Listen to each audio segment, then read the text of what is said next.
وی نشتر medical university مصطفیٰ کمال Pasha corona کے باعث انتقال کر گئے۔ ڈاکٹر مصطفیٰ کمال پاشا 6 جولائی سے وینٹیلیٹر پر تھے۔ وہ کارڈیالوجی اسپتال میں زیر علاج تھے۔ تفصیلات کے مطابق نشتر میڈیکل یونیورسٹی کے وائس چانسلر ڈاکٹر مصطفیٰ کمال پاشا کورونا وائرس سے لڑتے لڑتے جان کی بازی ہار گئے ہیں۔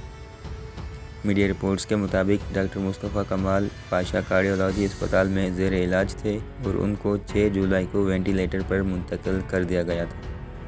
بتایا گیا ہے کہ وائس چانسلر نشتر یونیورسٹی 22 جون سے اسپتال میں زیر علاج تھے۔ نشتر یونیورسٹی کے وائس چانسلر ڈاکٹر مصطفیٰ کمال پاشا پاکستان کے ایک مایہ ناز سرجن تھے۔